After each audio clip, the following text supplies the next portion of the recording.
রাজনৈতিক দল গঠনে শিক্ষার্থীদের মতামত নিতে জনমত জরিপ শুরু করেছে বৈষম্য বিরোধী ছাত্র আন্দোলন। সকাল থেকে ঢাকা বিশ্ববিদ্যালয়ের টিএসসি, সেন্ট্রাল লাইব্রেরি, কার্জন হল সহ ৬টি বুথে রাজনৈতিক দল নিয়ে নিজেদের মতামত জানাচ্ছেন শিক্ষার্থীরা। এতে নতুন দলের নাম কি হবে, মার্কা কি হবে, এমন নানা প্রশ্নে নিজেদের আকাঙ্ক্ষার কথা জানান তারা। তাদের প্রত্যাশা, ছাত্র জনতার আকাঙ্ক্ষা বাস্তবায়নে কাজ করবে নতুন এই রাজনৈতিক দল। যমুনা স্মার্ট রেফ্রিজারেটর, স্মার্ট লাইফে স্মার্ট রেফ্রিজারেটর।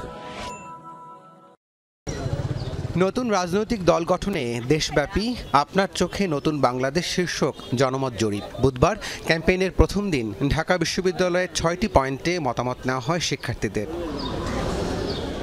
সকাল থেকে ঢাকা বিশ্ববিদ্যালয়ের টিএসসি, সেন্ট্রাল লাইব্রেরি, কার্জন হল সহ ৬টি বুথে রাজনৈতিক দল নিয়ে নিজেদের মতামত জানান শিক্ষার্থী সহ বিভিন্ন শ্রেণী পেশার মানুষ, যেখানে নতুন দলের নাম, মার্কা সহ নানা প্রত্যাশার কথা লেখেন তারা।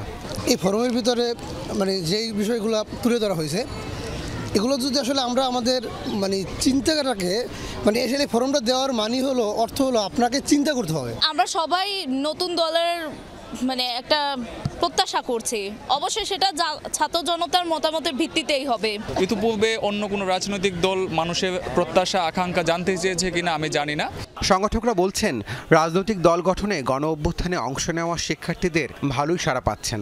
সেই শিক্ষার্থীরা এখানে স্বতঃস্ফূর্তভাবে অংশগ্রহণ করছে এবং আমাদের ফর্ম শর্ট পড়ে গিয়েছিল, আমরা মাত্র ওই যে ফর্ম আনিয়েছি।